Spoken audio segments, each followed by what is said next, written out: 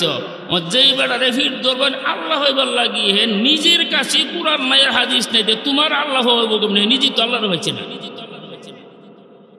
ঠিক না? এক বেড়া অন্ধ যেতেছে গাইতে, আরেক অন্ধ বেড়াকে বাইরে তুই আমার রাস্তাটা দেখায় লইয়া যা। অন্ধ অন্ধরের রাস্তা দেখায় লইয়া ধরব, দুটা হালো হল। অন্ধ যেমন অন্ধরে রাস্তা দেখাইতে পারে না, এলেম ছাড়া গাইরে আলেম ফির মুরিদানরো আল্লাহ হইবার রাস্তা দেখাইতে পারবে না, ঠিক না? বিদিক জোরে আলেম লাগবে। আলেম ছাড়া পীর হইতে অলি হইতে পারে। অলি হওয়া এক জিনিস আর ফিরানি করা আরেক, ঠিক না বেটি? ফিরে তো তার মুরিদানরে সবক দেওয়া লাগবো, এমনি এমনি এমনি এমনি চলো তুমি আল্লাহ পাইবা, জান্নাত পাইবা। এলেন তো তার কাছে তখন লাগবে, ঠিক না বেটি? একটা উদাহরণ শুনেন। আজ থেকে 100 বছর আগে মনে করেন মানুষ কুমিল্লা পায়ে হাইটা গিয়া মামলা বাইত, গাড়ি ঘোড়া আছে না, এরা তামুক সুঙ্গা সাথে লিলিত, ঠিক না? 7 জন আছে উত্তর ময়াল থেকে, আর যাব ডাহা। বিশ্বরের মধ্যে আয়া একটা তো গেছে গা পশ্চিমুজি, আর একটা গেছে গা দক্ষিণুজি, আর একটা তো উত্তরুজি আছে। হেরা যে ডাহা যাব পশ্চিমুজি যেমন লাগতো না, চিনে না। তার এই চৌরাস্তার মধ্যে বই রয়েছে একটা বাটফা। জিগাইলো বাইরে আমরা তো ডাহা যাওয়া, তুই রাস্তাটা দেখাই। যারে কইছে না হেও রাস্তা চিনে না, হেও রাস্তা কিন্তু বাটফা। হে কো বাইল মতো জন পড়ছি হুতাই তোর দুয়াই আলো, ঠিক আছে ভাই আমি ডাহা যাওয়ার রাস্তা চিনি, আমি চিনাই তরুম, তবে জনে 2টা করে দেওয়ার লাগে। সেসব বললাম 2টা রুন একদম 2টা করে দেওয়ার লাগবো। তখন কাছে ঠিক আছে আমরা 2টা করে দিব। 7 জনে 2টা করে দিলে কটি হ 10টা বাটপারে দিলেছে। ওন হে একটা রাস্তা দেখান লাগবো নি, খেয়াল হয়েছে রাস্তা দেখান লাগতো না, ওনে রাস্তা চিনি নি, রাস্তা রাস্তা দেখান লাগবো, চিনে রাস্তা দেখান লাগবো, খেয়াল হয়েছে তো। তখন কুমিল্লার রাস্তা দেখা দিয়ে করতে এমএতে আড় করি সোজা ডাহা গেছে। এরা মনে করলো টেহা দিয়া রাস্তা লুইছে এই ভুল করবো, কুমিল্লার রাস্তা আড়াআড়ি করছে। আটতে আটতে আটতে আটতে ময়নামতি ক্যান্টনমেন্টের কাছে যখন গেছে গিয়া দালান ফাঁকা দেখছে তো কেউ আমরা এই ডাহাইয়া বসলাম না কিটা কুমিল্লার দূর করবো কুমিল্লা আইস। আরে আমরা বাটফারে লাগাল পাইছি রে, মোড়ের মধ্যে বাটফারে লাগাল পাইছি, ঠিক না বেটি? আরো ধরে রাস্তা চিনে না, টেহা লইছে রাস্তা দেখান লাগবো।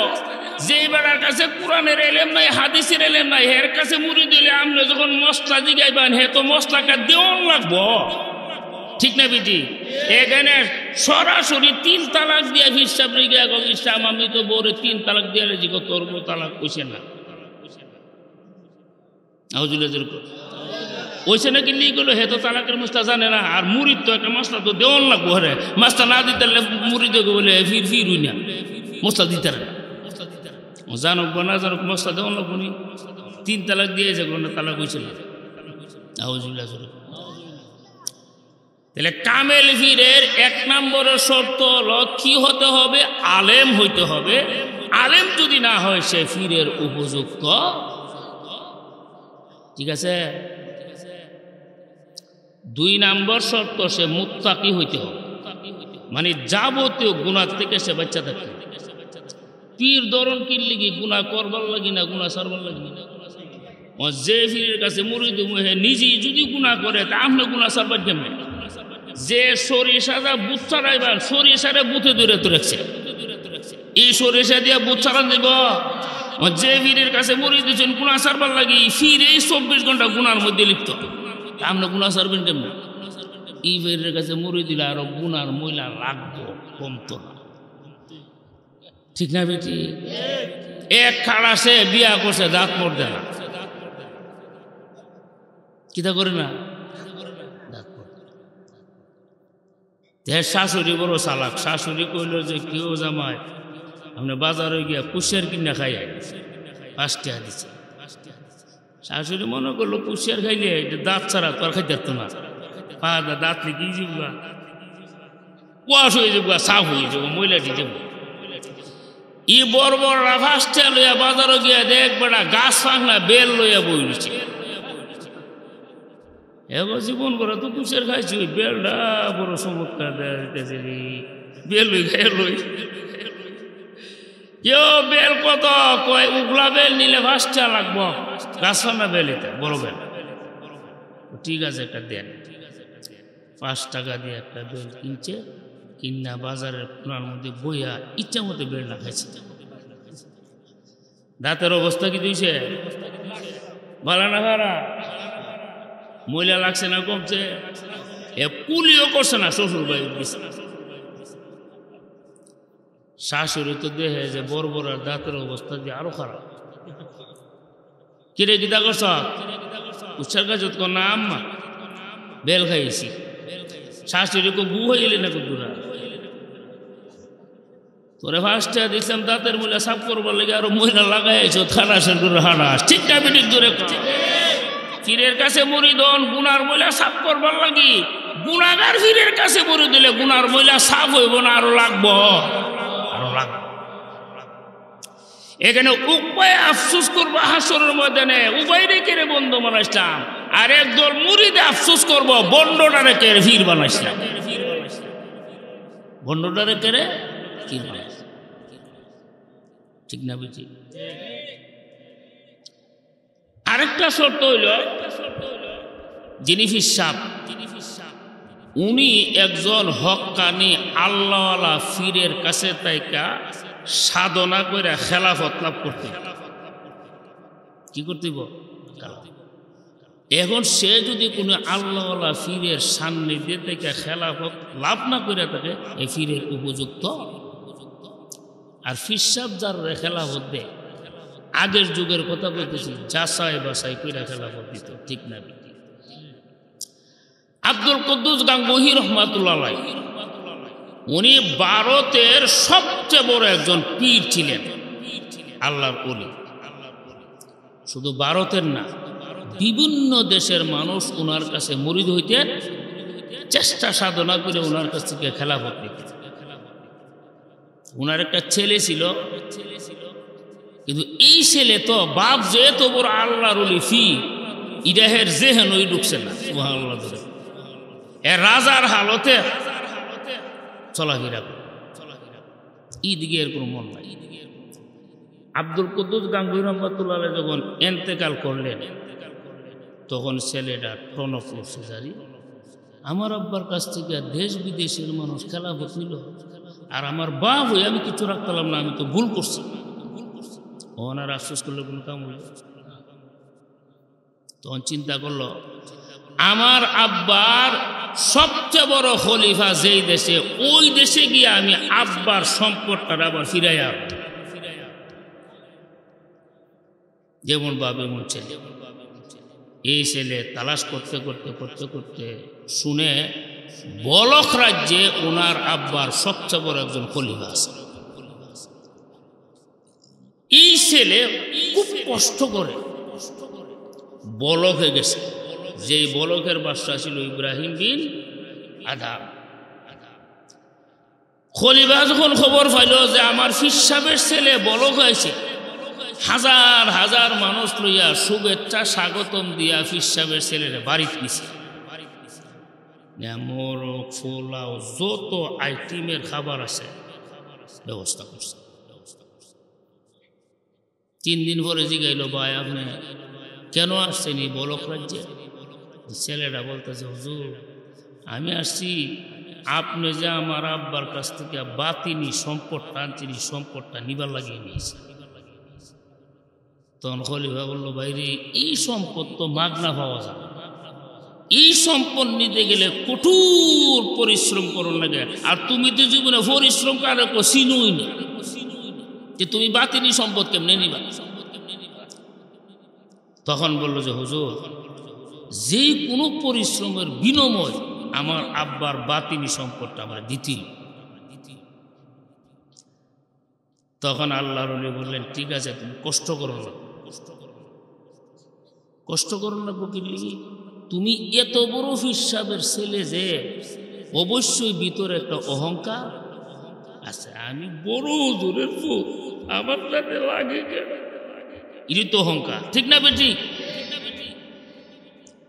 1 নম্বরের সাধনা থাকবে তোমার, আমার বাড়ির যে আপনার গোসলখানা আছে, বাথরুম আছে, এইগুলির চাকরি করণ লাগবো, এগুলি কিতা করতা সাফ করণ লাগবো, পানি গরম করে দেওয়ান লাগবো, লাকড়ি টুহাই আনন লাগবো, ই দিল তোমার চাকরি। পারবানি ভাই, পারবানি ও পারো। আচ্ছা এই চাকরিটা তারা কেড়ে দিছে অহংকার বাড়াইবার লাগি না অহংকার মারবার লাগি? অহংকার মারবার লাগি। অহংকার যতক্ষণ পর্যন্ত তার কলব থেকে বিদায় না হবে ততক্ষণ পর্যন্ত এলমে বাতিনি তার কলবের মধ্যে দেওয়া যাবে না, ঠিক না বেদিক জন্য? আল্লাহর ওলি ছেলে লইছে চাকরি, গোসলখানার বাথরুম পরিষ্কার করে, শীতকালে লাকড়ি আইনা পানি গরম করে দে, আর খাওয়ানোর সময় হিয়ানো খাওয়ান দে, ঘুমানোর সময় হিয়ানোই ঘুমা। সুবহানাল্লাহ। যে ছেলেটা বাদশার ছেলের মতন জীবন কাটাইছে, কোনো কষ্ট দেখছে, আজকে কষ্টের মধ্যে পড়েছে। এই চাকরির মধ্যে যখন তার 1 যুগ পার হয়ে গেল, তখন খলিফা ওনার বাড়িতে ছিল একজন চাকর, খলিফার বাড়ির ময়লা আবর্জনা পরিষ্কার কইরা অন্যত্র নিয়ে ফালাইত। খলিফা তার চাকররে বলল, ভাই আজকে তুমি ময়লার গাটরিটা লইয়া ওই যে একটা ছেলে চাকরি করে ভারতের ছেলে, এর কাছে দিয়া যাইবা, দুর্গন্ধটা যেমন হ্যাঁ না লাগে। আচ্ছা এই সাগর ময়লার গাটুরি লইয়া এই ছেলের কাছে দিয়া পথ দিছে, দুর্গন্ধটা গিয়া না লাগার পরে এমন ভাবে চোখ লাল করে চাইছে, আর বাতিজা আমার দেশও যদি তুই হইতে তোর 12টা বাজে এসারলাম বাতিজা, ময়লাটা লইয়া পথ দিছ, আমার না হের আঘাত, বড় সাহস।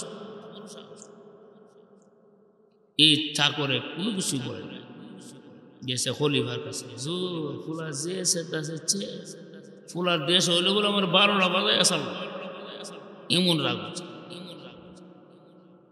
সে বলো ঠিক আছে, সে বুঝে রেছে আর আমার ওষুধও হলো কাম হয়েছে, ওষুধও হলো ধরছে না, খাইতে খাইতে কাম হয়ে যাবে। গেছে আরো 1 যুগ পার হইয়া, 1 যুগ পরে বলল, এই বেটা তুই আজকে ময়লার পূজাটা লইয়া তার আরো কাছে দিয়া যাবে, দুর্গন্ধটা যেমন ডাইরেক্ট না হলে গেছে। এই বেটা ময়লার বোঝা লইয়া আগে যেমন কাছে দেয়া গেছিল ওনারও বেশি কাছে দেয়া গেছে, দুর্গন্ধ বেশি লাগবো না কম, চোখ লাল করে এসেছে। কিন্তু 12টা বাজায় তুমি এই ধরনের কোনো কথাবার্তা কইছে, মুখ বন্ধ। আগের থেকে অবস্থা ভালো না, ভালো ভালো। চাকর গিয়া বললেন, হুজুর আজকে তো করে কাছে দেখেছি, ময়লার দুর্গন্ধটা না লাগছে, চাইছে আমার ভাই রাগ হয়ে, কিন্তু মুখ দিয়া কোনো কথা বলছে না। ঠিক আছে, আরো 1 যুগ পার হয়ে গেছে, আজকে তুই আরো কাছে যাবে, দুর্গন্ধটা যেমন তার না সরাসরি আরো কাছে দেখেছে, ফুলা ফিরো হয়েছে। সুবহানাল্লাহ।